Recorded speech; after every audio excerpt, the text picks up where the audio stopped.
Okay, welcome to another edition of the Above the Bridge podcast. I'm your host, Thaddeus Park. If this is your first time listening to our show, you can find us anywhere that they have podcasts. Please like and subscribe on our videos. Like, subscribe, leave a comment. It matters. I definitely appreciate it. First thing I want to do is shout out our sponsors. We got Defend Hawaii. They've been my sponsor since day one. You can go to their website, defendhawaii.com, see what kind of new drops they have.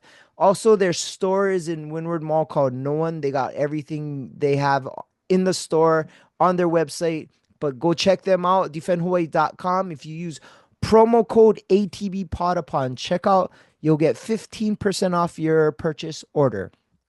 Next, we have IREP Detail Supply, and they're your one stop shop superstore for everything you need to detail your car, truck, van, whatever vehicle you have.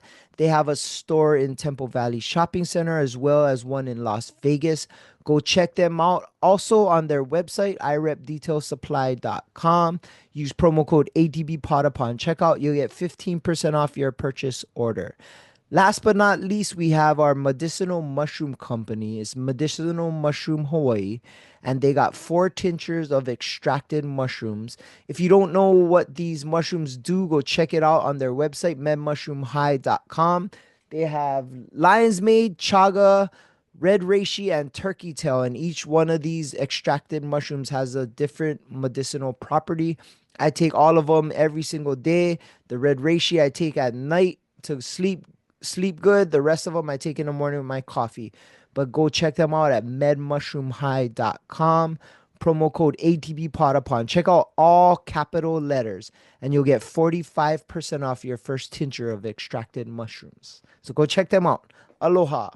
Okay, this week on my show, I'm more than excited for this guest. I've been a fan of his Instagram since I seen it, started following it. His He's a barbecue chef that lives in Montana, but he's locally born and raised. Stephan Kina, what's up, man? Thank you for coming on my How's it, show. brother? Yeah, I thank you said for having me. I said your name correct, right? Yeah, Stefan. Okay, okay. You call me Steph. Everyone calls me Steph. I'm a little disappointed you're not just in your apron showing the guns, but it's all good. I appreciate you taking time out of your day. I know it's later on in you live in Montana, correct? Yeah. So we're 4 hours ahead now Okay. with the time change. So, So the only thing I know of Montana, which probably like most local people here, is I watch Yellowstone, and uh, that's about it. How did you end up in Montana? I was living in the Bay Area actually, and then COVID hit, and then the rules were so strict that I told my wife like we have to move, and we had visited Montana the year before. It was cool, but then we got what is it called? We got like promotions for our jobs in the Bay, so then we couldn't move because the money was too good. But once COVID hit, we were like, no, we gotta go, and so we came here. We really didn't know much about it, but we just took a chance. Took a leap of faith. Oh, okay. I mean, it's a beautiful place from what I seen and heard about. Yeah, it's beautiful, but it's cold. Like most of our winters is like 6, 7 months, and we got like 3 nice months, 3 to 4 nice months of the year. Oh, wow. So yeah. So you're oh wait, first thing you were in the Bay, you a Niners fan. Yeah. Nah. Oh, Yeah, I was bruh. cheering. Yeah. My dad actually he worked at Santa Clara Marriott. So the 49ers would stay there every home game because it's right across Santa Clara Stadium. Mm. So he would cook for them and stuff. Oh, wow. So yeah. So you have local roots though here in Hawaii. Yeah, I was born and raised on Oahu. I went to Moanalua, Oh, high school, middle school, high school, and then a little bit UH until I moved, to the mainland after that. oh wow. Okay. That's kind of cool. My mom used to be the vice principal at Moana Lua High School at Oh some yeah, point. Yeah, Mrs. Park. I don't know if that I could was be after. '06. I grad '06. I don't know. Oh, okay, yeah, it might have been before that. Yeah, Before- but so I have some Moana Lua ties. They have a good Yeah, wrestling yeah. team right now, but Oh yeah, I seen um, that. yeah. So you started your love for cooking here on Oahu? No, actually, I was too lazy to cook in Hawaii, like I even too lazy to microwave my food, like which is What? funny because my dad is the executive chef. He was at JW Marriott, Iolani. Oh wow. Yeah, so my dad has a huge culinary career, but for me, my mom didn't want me to cook, so he didn't teach me. So my ties to the culinary world, I didn't have any. Wow. Uh, so yeah, I really only started cooking like four years ago, like in almost 5 years ago, 2020. Oh wow. And you develop your passion immediately or kind of was just you was missing Hawaii food, so it's like I gotta cook this stuff. No, yeah, it's a crazy thing because I didn't even take a culinary route. I took the barbecue, like Southern style barbecue. Mm, Because in Hawaii we don't have that, when we were growing up. yeah. But recently there's, some, like whiskey smoke and stuff coming up now. But before that, I didn't even know what brisket was until, I started to learn about barbecue, which is crazy because I think that's a lot of the case back in the day for us local people. So it was really just traditional Southern style barbecue, and that's where I fell in love with it. And then that's the kind of skills I was trying to teach myself when I first was getting into it. Oh wow. Well, you develop a way of doing your local recipes incorporating with kind of mainland style barbecue, which you just talked about. The transition from that in Montana must have been crazy because nobody there, I assume, understands Asian or local Hawaii flavors. The Yeah. like, how did it cross over? First we established, first I established myself as the barbecue spot in, Montana. And I think from there, as I continued to grow, in being a pitmaster and my culinary skills, then I could start to introduce these other flavors. And we mainly run a food truck before. So, I kept the menu pretty simple. We would do like an Asian fusion rice bowl. So I would do like brisket, smoked brisket on rice, do a sriracha mayo, house sriracha mayo with some pickled veggies. And that's stuff that they didn't weren't used to, but Yeah. they like that.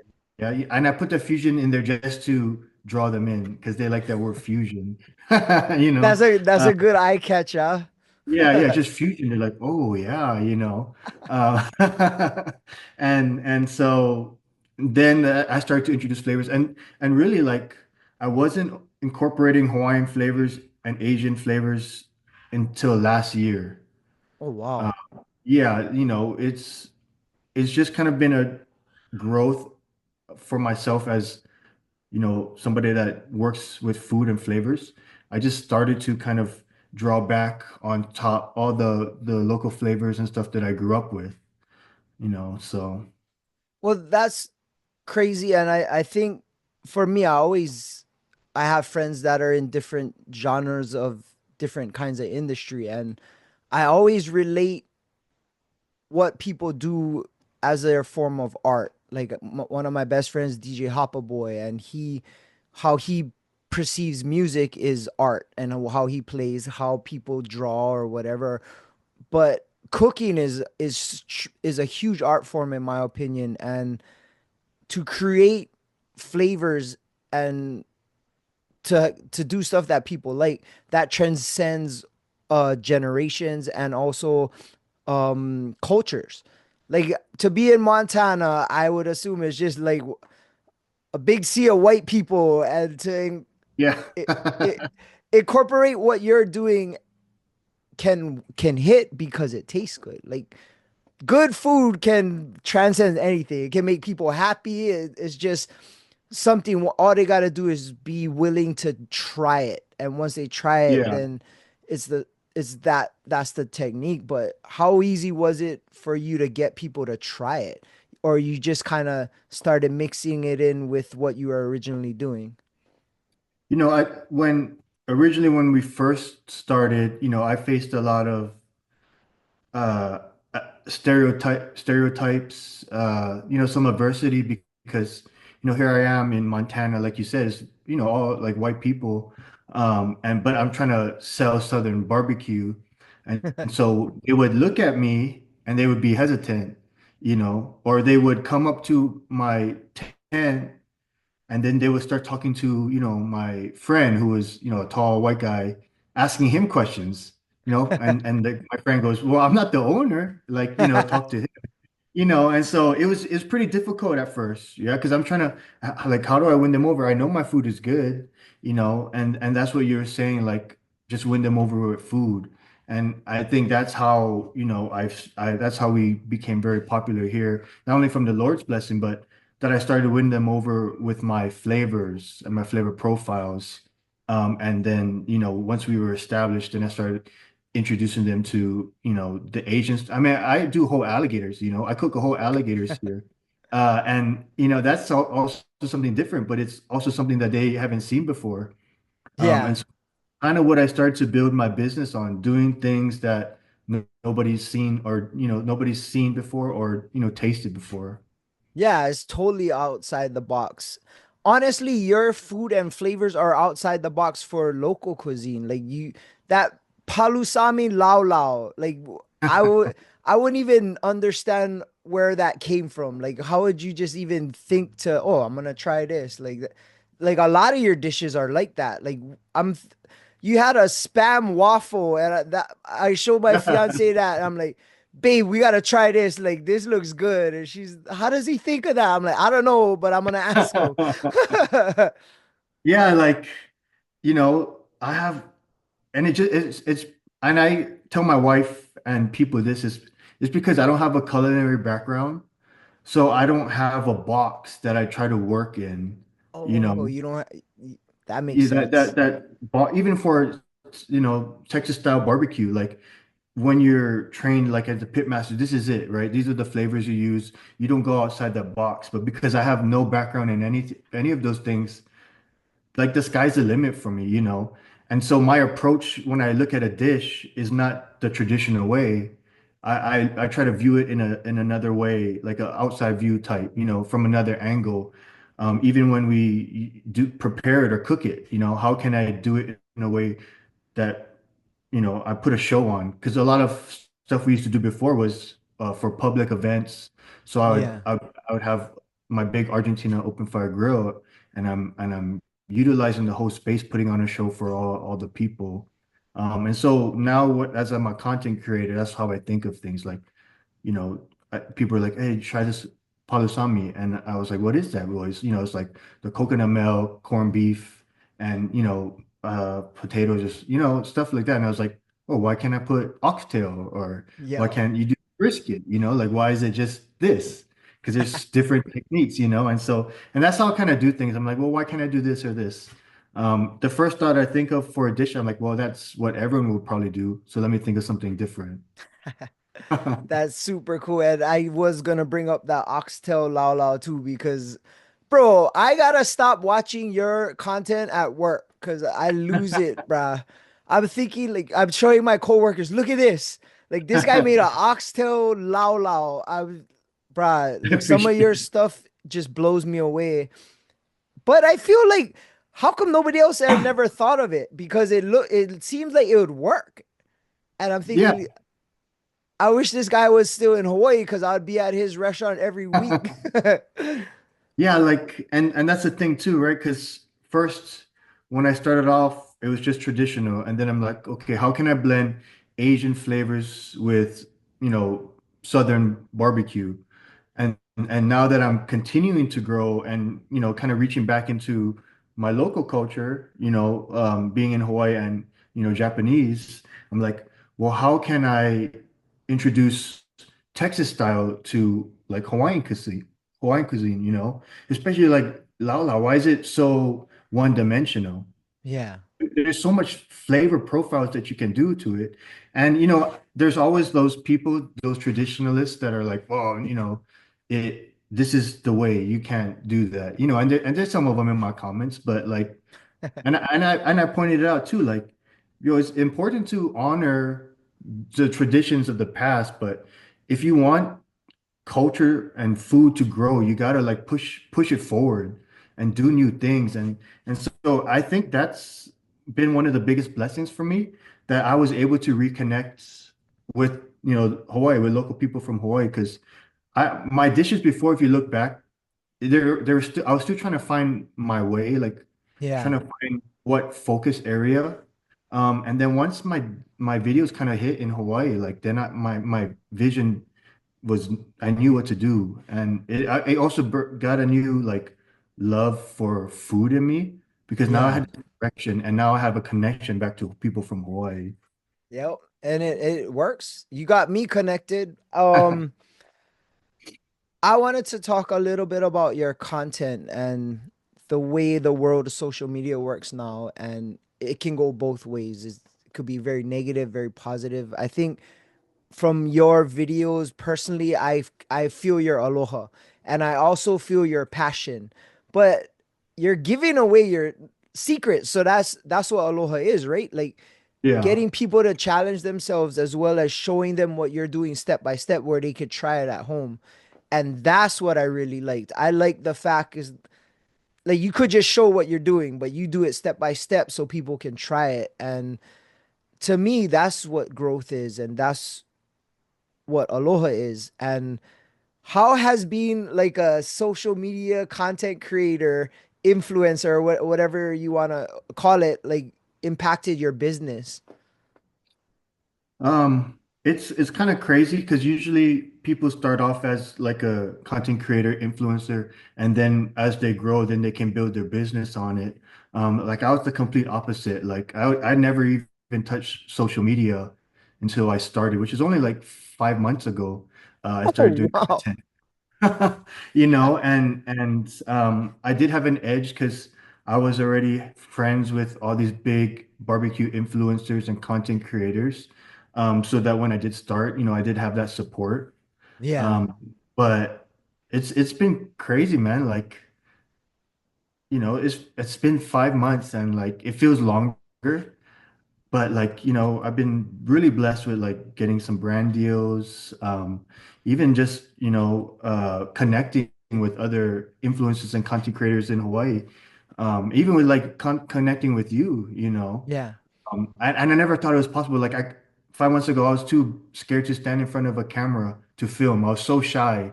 I would freeze up. And now I'm trying to, in the camera, doing whatever, to just continue to keep building. Yeah. I definitely think your content resonates with Hawaii people. How has it resonated with mainland people and people in Montana? It's weird in Montana, like the population's a little bit different. It's kind of like older people. So my reach isn't really here in Okay. Montana. Um for the barbecue community, that's where, you know, a lot of, my comments will come from.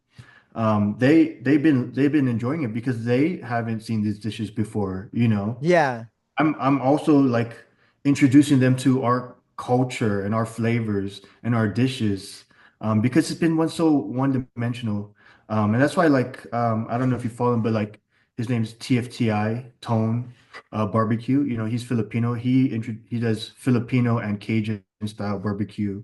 Oh, wow. Um, and my other friend Chuck, like Flavor Train, he does Asian, and he's really good with different flavors. And so barbecue's been so one-dimensional, and I think that's why, with these different, like even for me, like because I've been doing different like Hawaiian style, it kind of opens up it opens it up to the world to have see different types. Yeah. Yeah. How hard is it getting ingredients so that you can try these Asian and local dishes in Montana? I was actually just thinking about that today. I was like, man, how am I going to keep doing these dishes? I'm not going back home for a while. Luau leaves is hard. So Yeah. whenever I do go, I go to California quite a bit to see my friends. We do videos and stuff. So I go Seafood City, grab as much stuff as I can. Um, Whenever I go back Hawaii, I like stock up. Yeah. But the luau leaves is the hardest. But that's where most of my content's been because that's what has been showing to that there's been more interactions, more shares and likes and stuff. Yeah. And so that's kind of where my focus has been. But yeah, it's hard, man. Like even corned beef, like I brought 3 cans back from Hawaii in like November. I've been holding on to them, Oh, tight. oh, so if anybody like hook you up, like couple cases corned beef, I didn't know they don't have Yeah, that there. yeah, yeah. Yeah, oh, But that's there's like an gold, Asian huh? store here. They go to Seattle once every couple months to stock up and they sell, but they still I can't, it's hard to get papaya, Oh yeah. Hawaiian chilies, I can't get that. Stuff like that. So What about spam? Is that big in Montana or I mean it's not locked up, like in Walmart and that's a stuff. trip, bro? I know, like I was like, why is it all locked up, Yeah. man? It's crazy. It's a crazy world. Yeah. But we have it at Costco, you know.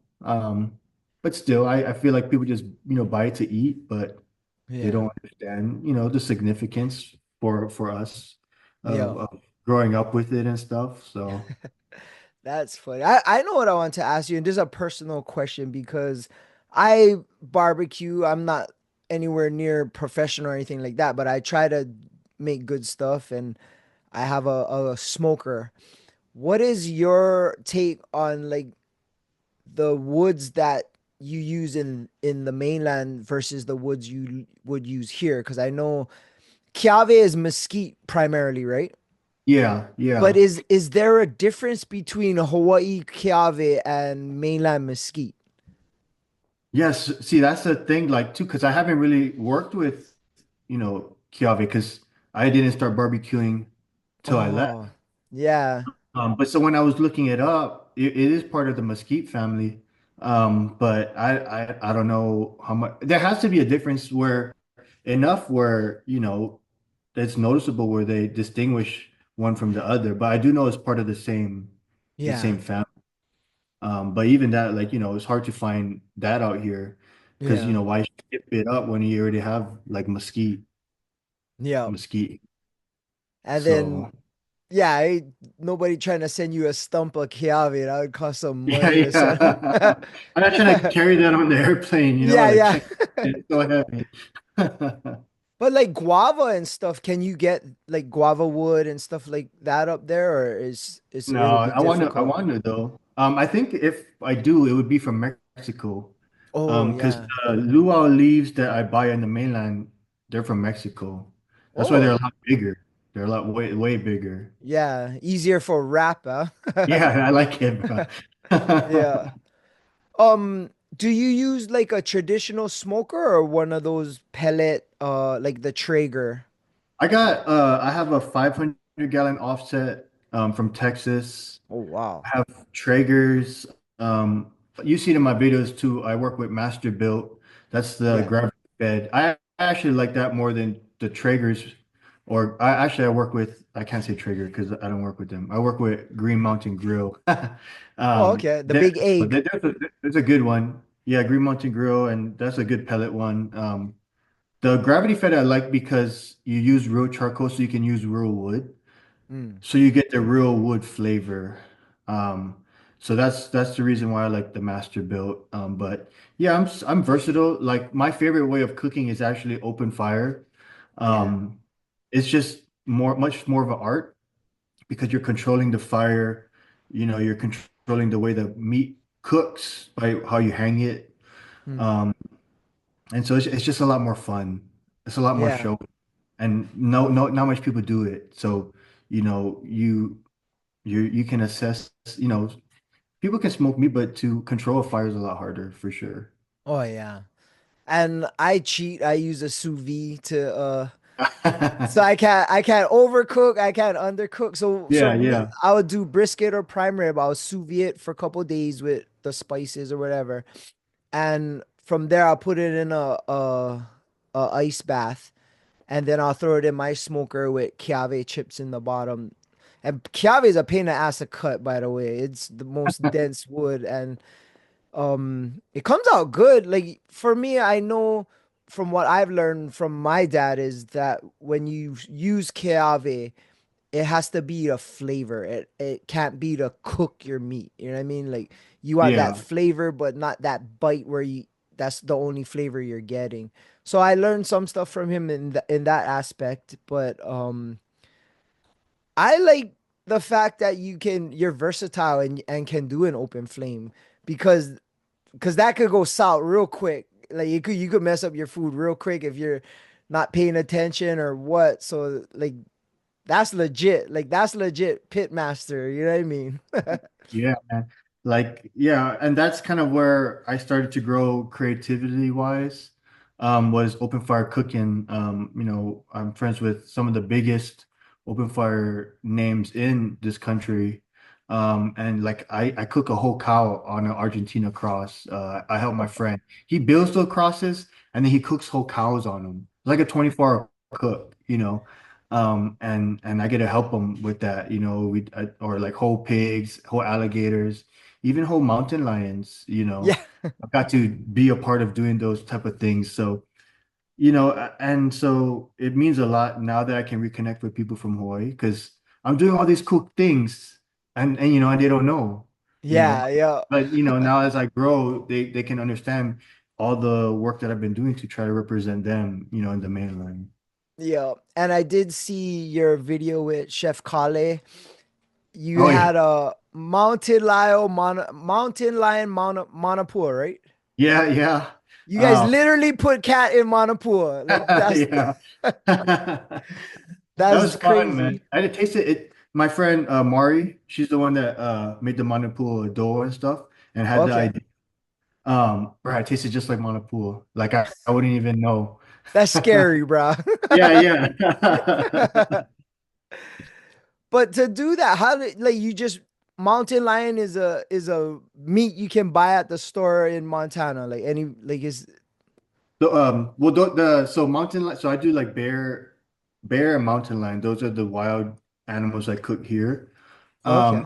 And those are all wild game. So hunters donate it to me. I go and hunt, but I haven't killed a bear yet. I'm hoping to this year. That's like on my bucket list to do. But yeah, and everyone knows like I love to use wild, especially bear. I take bear Mhm. everywhere I go. Oh Um, wow. so they know that I love to work with that, so they donate it to me and stuff. So Oh, I never had bear, I don't think. I did read like different parts of the country bear taste different because of the way they eat like berries or whatever. yeah, yeah. Like here in Montana, we have the huckleberries. So bears love to eat huckleberries. Of course, when you go down to Florida, green is real scarce, Oh so the yeah. flavor will be different. Same like I don't know what kind of stuff they eat in like California and Washington and Oregon. But yeah, black bear is my favorite. Like I don't even Okay. hunt uh venison or elk. I just look for bear each year. Well, hopefully you catch. What do you do? Shoot gun or are you gonna bow and arrow? Yeah. Yeah, no, no, shoot. Just Oh, okay. rifle. Oh Yeah, yeah. man, that's pretty. That must be a rush to see a bear. I don't know. Yeah. That's crazy. To get back to your content creating, I was gonna ask you, how has I know that you got a lot of positive feedback, but do you get a lot of negative? You said like you get some weird comments about being traditional, but you get a lot of haters on your Instagram or your content. Yeah, man, this each video I've done where it's done really well. I think there's like 4 or 5 people. Most of them with the Lao ones is like not enough leaves, too dry. And I like one of them. I put it in, the Thor's hammer one. Um, Yeah. I put it in my description. I needed more leaves, but it's my first time doing it. So, Yeah, yeah. what do you expect? I put a whole bunch on it, and so there's not enough leaves. Those are the most annoying ones. Where now I'm just like, bro. I'm just like they're just angry people Yeah. because just looking for something like here's this cook that nobody's done before, and the only thing you care about is not enough leaves. Like, like bro, like be a little bit more happy or something in your life. Yeah. That's what But I was gonna ask yeah, you. Like, do you let those negative comments affect you where like you engage it? I was at before, I was engaging. My wife was like, because I love Jesus, right? And that's on my Yeah. right top center. So like she's like, you can't be like too mean, like and it's because sometimes I was just the most annoying ones is like this one guy called me a howley. This other guy was like, oh, fake because your pigeon isn't, heavy or something, like Oh, does it call me a clown? It's like those are the ones that like trigger me because yeah, like what yeah. does that have to do with any like those are the most ignorant comments because like and so yeah those ones get me triggered but now that I see it more often it's easier to kind of let go. Yeah. At first I was just going after That's everybody. the local boy and you like, Yeah, what? Where you yeah. stay? Like, send me a location, bro. We'll talk. Yeah. Yeah, yeah, and so but those are the ones, that really like, still like middle school days attitude, like calling someone a howley when Yeah. I'm not, like Yeah. or like yeah, or just judging me by the way I speak, like those are the ones that, but you see they do that to everybody in Yep. Hawaii, Yep. and those are the you just see them. Those are just the toxic people that just stay toxic. And I agree. I've experienced that doing my own stuff, and I've learned that through my life, the more haters you get means the more you're doing something right. And it's weird because you could get a million positive comments and happy, but the ones you remember is the one guy being negative, and it's like I've learned to tune it out and don't engage or respond positively. We're like, oh, great idea, or oh, thanks, but thank you for showing me that, or you know what I mean, Yeah. like instead of be like, what you said, cuz like, well, I'll come to your house Yeah. right now. You know what I mean? It's hard to let them get the better of me now when they could easily have before. And I always ask that question because of how I grew in that aspect. Because I mean, I'm a local boy too from Kaneohe, and like nobody talks to people like that without no Yeah, yeah. consequence. And like nobody could tell that to your face. Like a lot of people, they're keyboard warriors and Yeah. they hide behind the screen. And that's one thing about this generation. Like nobody can be held accountable face to face because everything's over a screen. Yeah, yeah. Yeah, Exactly. because when you growing up, somebody talk trash, they might get slapped. You know what I mean? Yeah, yeah. There's a there's a possibility of that happening, so it wouldn't happen as much. Versus now, people like you said, they're not too happy with themselves, and they just sit behind their keyboard and talk trash, and somehow that makes them feel good. I guess I don't know. Yeah. Well, I'm glad to hear like you know how to handle that kind of stuff. And like you said, you put Jesus first. And I've been learning to do that a lot more in my life. And it's been working out. It's a process and I learning. But as you're doing that and creating what you're creating, do you find like your family being involved with your cooking as well? My dad lives just down the street from me. Oh, He moved, nice. once we had our first son. Um, and so, because our whole life we never connected with cooking, now that I started my own cooking business, he's been a huge part of it, and so that's been a blessing for me because now I have this other chance because to, bond with him over cooking, where Oh, wow. all life I never had that, right? We bonded over like basketball or sports, but now this what his whole career was, and now I'm starting my own career with Pat, like the Kentucky Derby. Like I got to do that with my dad. How crazy, that's so crazy too that we did that together. Two local boys from Hawaii doing that, the biggest sporting event in the world, and so it's been a huge blessing. Me and my dad bump heads a lot. Like Oh, he's yeah. culinary, I'm out of the box. he has a way of doing things. Mine is totally different. So we argue a lot, you know. Um, but I would never trade these times that we have and still have, there's opportunity coming up in October that I just got to invite. I don't think I can say it yet because you're still in the process, but it's been a dream of mine to do it. My dad did it, Oh so wow. now we get to share it together. So it's just been special that he gets to be a part of, this part of my life. Wow, that's awesome, and I'm sure he's proud. Does yeah, I guess that you could would butt heads with the style, you know what I mean? Like strictly regimented chef in a restaurant versus I'm gonna do whatever I want to do and this is gonna work. Like Yeah, but I because guess like you're also opening his mind up a little bit too, right? yeah, yeah, I think the one of the biggest compliments he gave me was like, "Oh, I don't know, your way so out of the box," which is a compliment, Yeah, yeah. He trusting me to execute it in an out of a box way. I think a couple examples was like we were just like 2 or 3 months into our business, and I've been wanting to cook a whole alligator, and my dad and my wife was like, oh, I don't know, that probably won't go well, and I'm like, no, I'm gonna do it, I'm gonna do this whole alligator cook, and it went really well, like, and then people started to know me as the brisket alligator guy because I cook alligators all the time, Nice. and so and just like with bear, I'm gonna do this with, I'm gonna do this with bear, or, I do miso chimichurri. That's something that nobody Oh does, yeah. right? And so I'm like, I told my dad, this is what I'm gonna do. And so now he kind of just, I give him these ideas. He's just like, oh yeah, he doesn't say no, or he may think it, but it's just we just have a different process. And so I think it's been good too that he gets to see this kind of different side, my creative side. Yeah. And Uh, it's in your DNA from him cooking.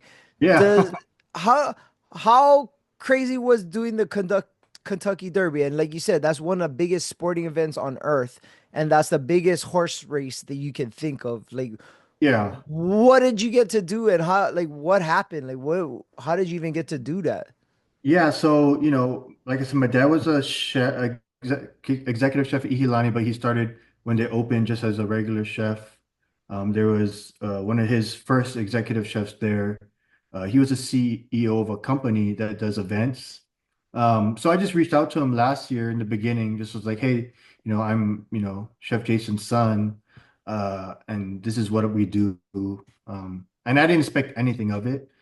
And then like a couple months later, I got an email. They're like, "Hey, you want to do the Kentucky Derby?" And I was like, I thought it was a scam. Like I was like, "What the hell is this?" Like I was Don't literally like, answer that. Google searching. Yeah, I was Google searching this guy's email. Like, who is this? Like, because Kentucky Derby came out of nowhere. Like, it wasn't even on our radar until I realized who it was, and I was like, immediate yes, like no hesitation. And so I cooked 275 briskets just by myself to take down. I, had to, finance the whole thing because we put a lot of money into it. I had to fly like 20 different people out to help me, my Oh family, wow. my friends. Some of the biggest names in barbecue came out, to help me. Wow. And so I was planning it. We were in 4 different spots in the Derby, 2 in the paddock. That's where all the rich people are. 2 in the infield. That's where all like the non-rich people are. Oh yeah, yeah. Yeah, but there's like 80,000 people down there. And so it was just like 80,000. so stressful. My truck broke down on the way there to Missouri. In Missouri, where I had like my trailer full of all my briskets that were cooked and all my Oh. perishables. It was like one of the worst like experiences, to get there and stuff. But like I represented Hawaii. Like they specifically asked me to, can you do Asian like Hawaiian fusion type of barbecue? And I think that's where I started to pull from, Asian Hawaiian flavors. And we did our miso sauce. I came down. Nobody puts miso on brisket. I Oh made a wow. miso sauce for the brisket, and That sounds amazing. I try to bottle that. Like that's probably one of my goals this year is to bottle that sauce. Yeah. Um, and we did a guava barbecue sauce with our pulled pork, and that's to I use lihimoy in it. Like nobody puts lihimoy, in their barbecue stuff, but I needed Yeah. something to enhance the flavor of guava. And so, it was just so fun being creative with these flavors and stuff. And so, yeah, man, like the Kentucky Derby, like is bragging rights for me, Oh you know, yeah, for because sure. even when I tell people, they're just like it goes over their head because they don't think it's the Kentucky Derby. Um, Yeah. Yeah. and so it was really cool. It was a really cool experience. That's super cool. And how did your food come off with that crowd? They must have loved it, huh? Yeah, another thing is with that skepticism when they see me, because I'm like, hey, have some brisket. They look at me and they're like, I'm good. I'm like, bro, just try it. Like I'm Yeah. talking to my kids. Just try it. And then they You're good. come, I know then the you're ones good, but you could be better. Yeah. Yeah, I would see them and they'd be like, okay, I'll just try it. And they come and they eat it and they come back to me and be like, that's the best brisket I ever had. They would literally come back to and tell me just how good it was. And it just felt good because one, they don't know what miso was, Yeah. and two, here I am giving them the best brisket they've had. Just some guy that didn't even know how to cook brisket like three years ago. And so it just solidified that I know I'm doing the right things. Yep. I agree. And like I said, like good food, you can't like if it tastes good, then that's it is what it is. People gonna love it. Like you can't give out junk food and be hopeful. You know what I mean? Like Yeah, yeah. if you know it's good, then it's good. You're telling me like you use a lot of alligator. How much does an alligator cost, bro? That's what I want to know. Like I think so. I'm gonna do like a 35 or almost 40 pound one. When I do my pop up with Corey at Whiskey Smoke, that Yeah. should be like around 600. Oh, okay. Not crazy, Yeah, crazy. not Oh, too okay. bad. Yeah, yeah. But Yeah. for the alligators, you can't. The yield is real small because all the meat is in the tail. Oh, Um, so there's four parts of the tail, and then there's two tenderloins at the very bottom that the parts of the tail cover, and that's where majority of your meat's gonna come. And then you get the back strap, but that's super thin piece of meat. You get the legs, but that is usually a little bit more overcooked by the time the tail's done oh. because of how small it is. And then you get like gator jaw, the jaw, and that's super Mm. small. Um, but actually, when I think I was telling you, like I came up with this. No, when I do alligator, it's always Hispanic influence or Cajun because it comes from the Okay. South. Yeah. And yesterday I did. I was like, how can I make this like Asian? And so I did a unagi sauce on the alligator, and that stuff was so good, man. Like I'm like, damn, why hasn't nobody done it, before? And so I think we're gonna do that for whiskey smoke, like a unagi Wow. rice bowl. The portions don't have to be big because, it's just something for people to taste. But Yeah. like it felt like I was eating eel. Um, that's how similar the meats are, eel and alligator. Yeah. Um, yeah, and so I'm super happy that, I was like, bro, how did I come up? That's crazy. And you told me when I talked to you on the phone that you're coming to Whiskey Smoke. Is it May, right? In May? Yeah, May. So I'll be down that first week of May, but May 3rd is gonna be. That's what we're planning right now is for the pop up. Oh, okay. Um, I'm writing that down right now because Whiskey Smoke is literally 2 minutes from my house. oh yeah, yeah. Corey and the family, they've been great. Uh, when I presented them with that idea, they were like 100% down. And so I'm excited. Like I said, it's a full circle moment. I left Hawaii because I Yeah. was getting into a lot of trouble, drug addict and stuff, and I've been so distant from Hawaii and the culture, and Mm. I've been off doing my own thing, and so to come back, I know my friends are gonna come out, my family, and so it's just full circle moment, That's like coming awesome. back home, man. Yeah, Yeah. And without all that pilikia, like now you're just immersed in yeah. in your aloha. The pop-up what else are you doing? Because I'm hoping you can bring all kind. Because I like try everything, bro. Like everything on your Instagram, I like try. You know, kind. Yeah, I was telling Corey like, hey, maybe we should do a giveaway. Like we can do two Thor's hammer giveaways, for free, with the Lau Lau. And then I think probably like a palusami type of dish. Because I wasn't gonna do Lau Lau, but like I think that's what everyone would be expecting, Yeah, you know? yeah, Yeah, yeah. So we'll definitely. do something like that. But then also like um I'm gonna he has his steak dish. Uh so I'm gonna make a miso papaya chimichurri for that. Oh wow. Um, and that's actually when I made it, I was like, I can't believe this works. Like miso and papaya, but it works. So I'm gonna do that. I'm gonna bring some of my huckleberry sauce that we do to make pork belly bites. Oh wow. Um, I don't know if you follow like Black Rifle Coffee and stuff. Oh yeah, Um, yeah. but the owner, Matt Best, he ate it. My huckleberry, he's like, is one of the best Oh huckleberry, wow. the best pork bellies I've ever had. And so I'll do that. I'll bring my miso sauce for the brisket. I'm gonna see if I can do my seasonings that I do for the brisket to give it some flavor. The alligator, we do it like a donbo.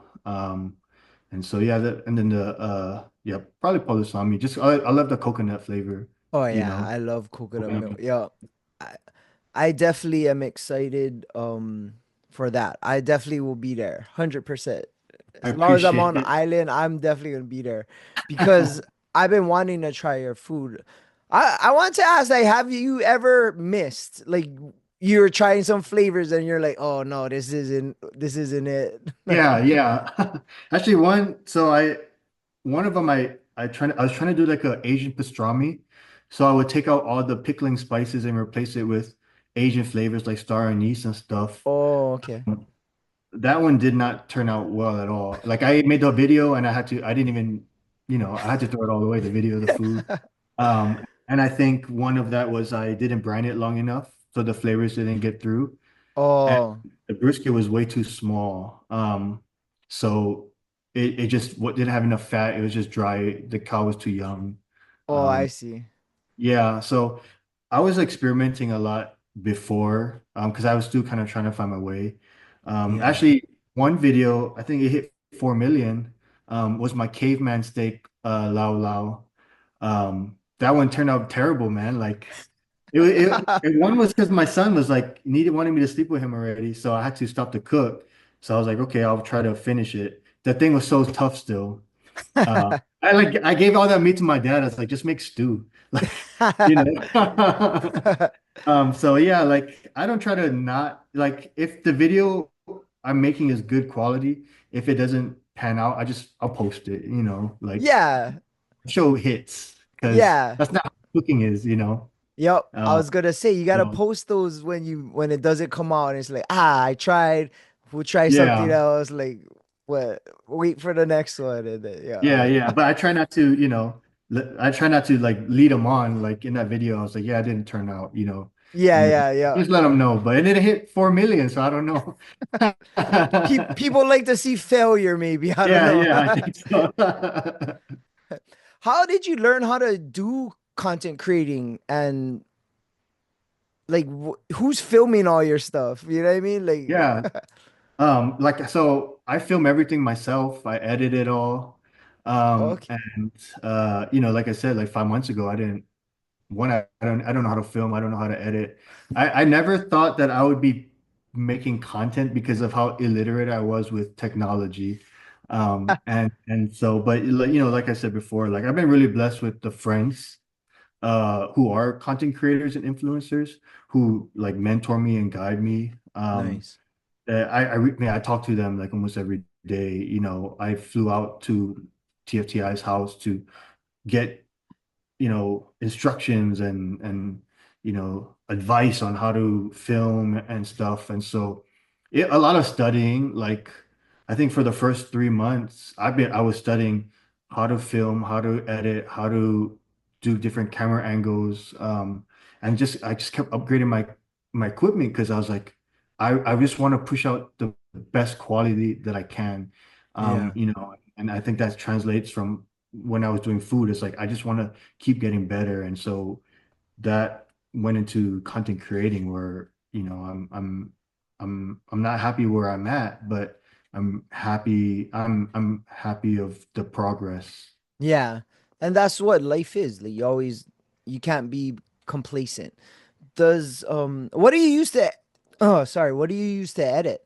Right now I use CapCut. Oh, Um, okay. there's a Stream Deck that helps me edit it real fast. Yeah. And so that's what I use. But, with that, for that little while, CapCut was gone. Oh yeah.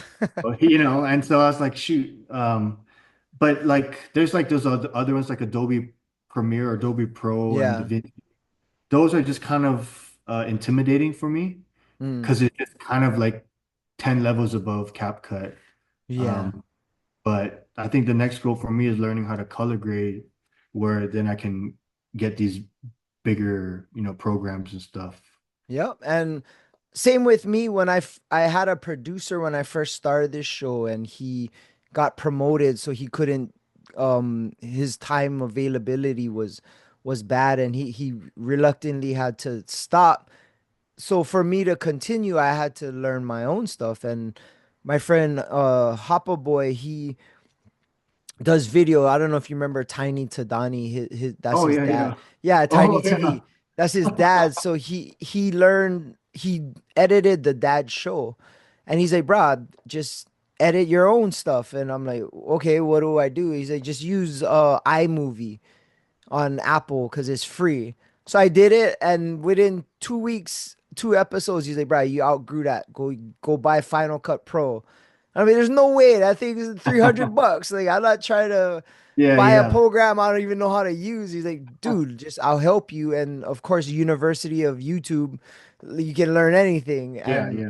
I took the risk and just kind of learn. I'm still learning. There's no way I'm where I want to be, but every week I'm learning something new, a different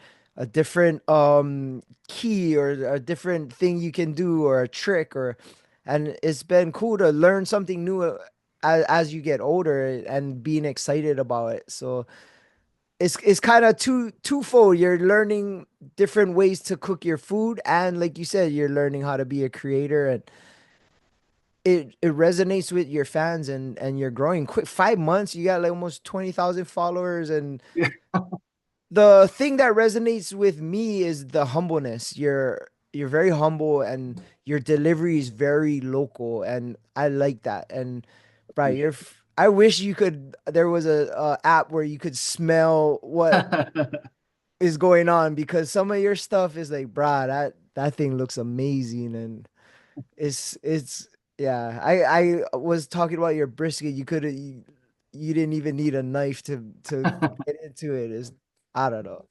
I Um, appreciate it.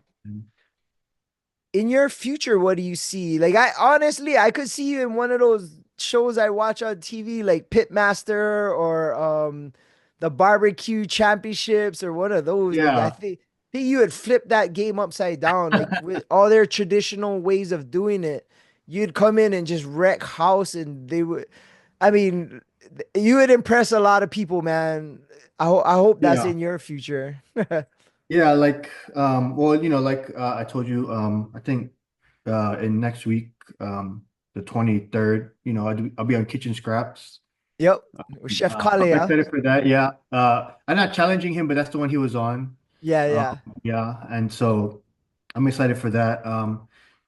That's out of my wheelhouse because I'm not much culinary. I don't Yeah. usually work on a stove. I work with fire and smoke and wood, but that was fun. I could have done better, but yeah, like I've been trying to get on TV. Like I was in talks with Netflix Oh for wow. Barbecue Showdown, and that one was pretty much a sure thing. I was talking with the casting director, and she was saying, like I'm going to do everything to get you on, but I don't think that they're getting renewed because Oh, I see. it kept getting pushed back of, okay, let's wait to the new year for a start date. And so then I tried Food Network, the barbecue brawl. And I thought because of how well I did with Netflix, I would have a good chance with them. And I made it through majority of casting, but I didn't make the final casting, which I was pretty upset about.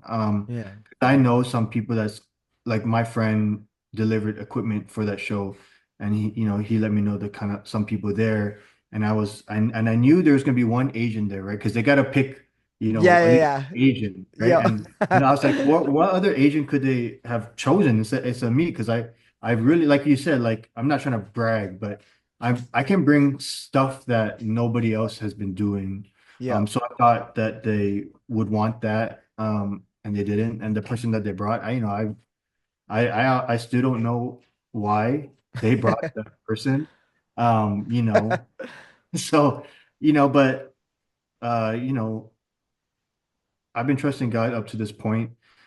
My Yeah. vision for this year was to be on TV and then let that take me over for followers and stuff. And I think I just have to, it's just, he's telling me I just have to grind it out, Yeah. like, even though I was kind of looking for a shortcut through TV, it's Mm. not gonna happen. So now I got to work harder than I was planning to.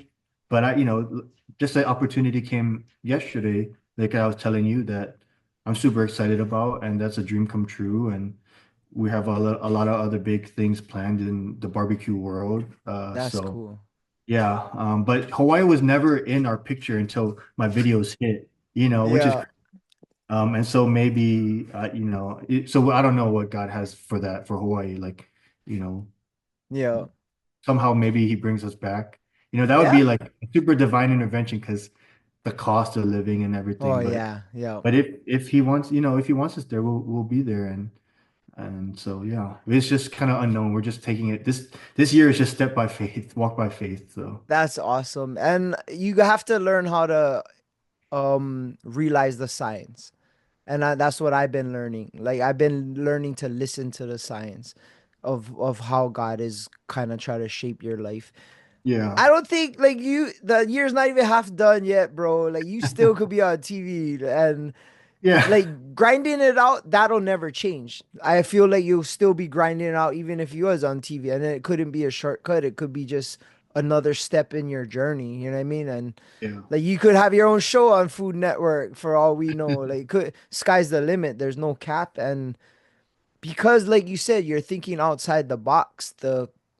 There's not much competition for what you're doing because nobody's doing what you're doing. You know what I mean? And yeah, I've never seen one oxtail lao lao on Food Network, bruh. 100%. yeah, Yeah. Would it be cool? Like, it would be cool to see you on Chopped or something like that. And yeah. I still scared, like yeah, it's still yeah, out of my thing, but it just helps me learn and yeah, so I think any opportunity, I'm never gonna say yes to barbecue brawl just because they turn me down. So for yeah, me, it's turn me down, I'm not gonna give you my time again. yeah, You and so and that's fine, but yeah, I would love that spotlight. I just want to show people what I can do. yeah, Even though content creating is part of it, it's hard. The algorithm kind of dictates who's yeah, going to see you. But on TV, you're there. So yeah. Well, sky's the limit. Yeah, you could do whatever, bruh. Especially one thing good about content creating is you have total control. yeah, And and you can make your content how you want it. You don't have to rely on a producer or whatever. yeah, yeah. What would the title you would like? What is the title that you would give yourself? Like chef, pitmaster? Like do you even think like that? Well, my dad says I can't be a chef because I didn't go culinary school. See, Yeah, I that's was what like, I you thought, remind but me. I know a bunch of people that call themselves chefs that I never. yeah. I wouldn't call myself chef. It took a while to call myself a pit master because even though I started a barbecue business, I was growing in my skills as my business grew. So yeah, I Yeah. don't know, man. I'm just me and I think that matters. Yep, I'm, that's all that matters, bro. That's super cool. You seem very busy, but what do you do on your free time? I don't I don't have I any don't free have free time, time. man. Because our catering business, that's the soul of our income. in the summer, I think we have like 2 to 3 weddings almost every single weekend. Oh, Um, wow. and so, that takes up a lot of my time. And now that I'm doing content creating, that's what I do during the week. Just shoot and then edit, shoot and edit. And so, yeah, right now it's just another grind like I did when I started my business. Is my Yeah. brand business now. But I love it. Like if I'm not doing something, I get too bored and then I lose my Yeah. mind. You and me both, bro. That's funny. Well, I think you're going in the right direction. And what you really don't like pineapple on pizza. No, man, sent me this thing today about this guy called his meatloaf a Hawaiian meatloaf because he put pineapples on it, and he Oh, rolled it with beef. It was just bacon, jalapenos, and beef, and he rolled it up and called it a meatloaf. And now I'm gonna be the pineapple guy. They're gonna send me pineapple videos or something. yeah, I seen you just posted that. They put it in there like oh man, Yeah, they that's put it in a crazy. pineapple to cook it, and I'm like. I don't want to be mean because I don't like when trolls troll me, but I'm like, hey, at Yeah, least if you're gonna do a Hawaiian, look into it.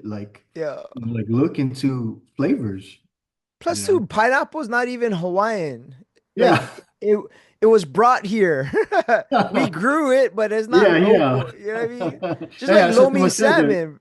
Yeah, Yeah, that's like what I we don't say. have salmon here. Yeah, exactly. Like, how is this Hawaiian? They don't Well, even this is have salmon butterfish, there. right? Butterfish Yeah, isn't from Hawaii, right? yeah, It's outsourced. So like in the yeah, comments, you're like, oh, where's the butterfish? Bro? Like, I mean, it's only traditional after immigration and stuff. yeah, exactly.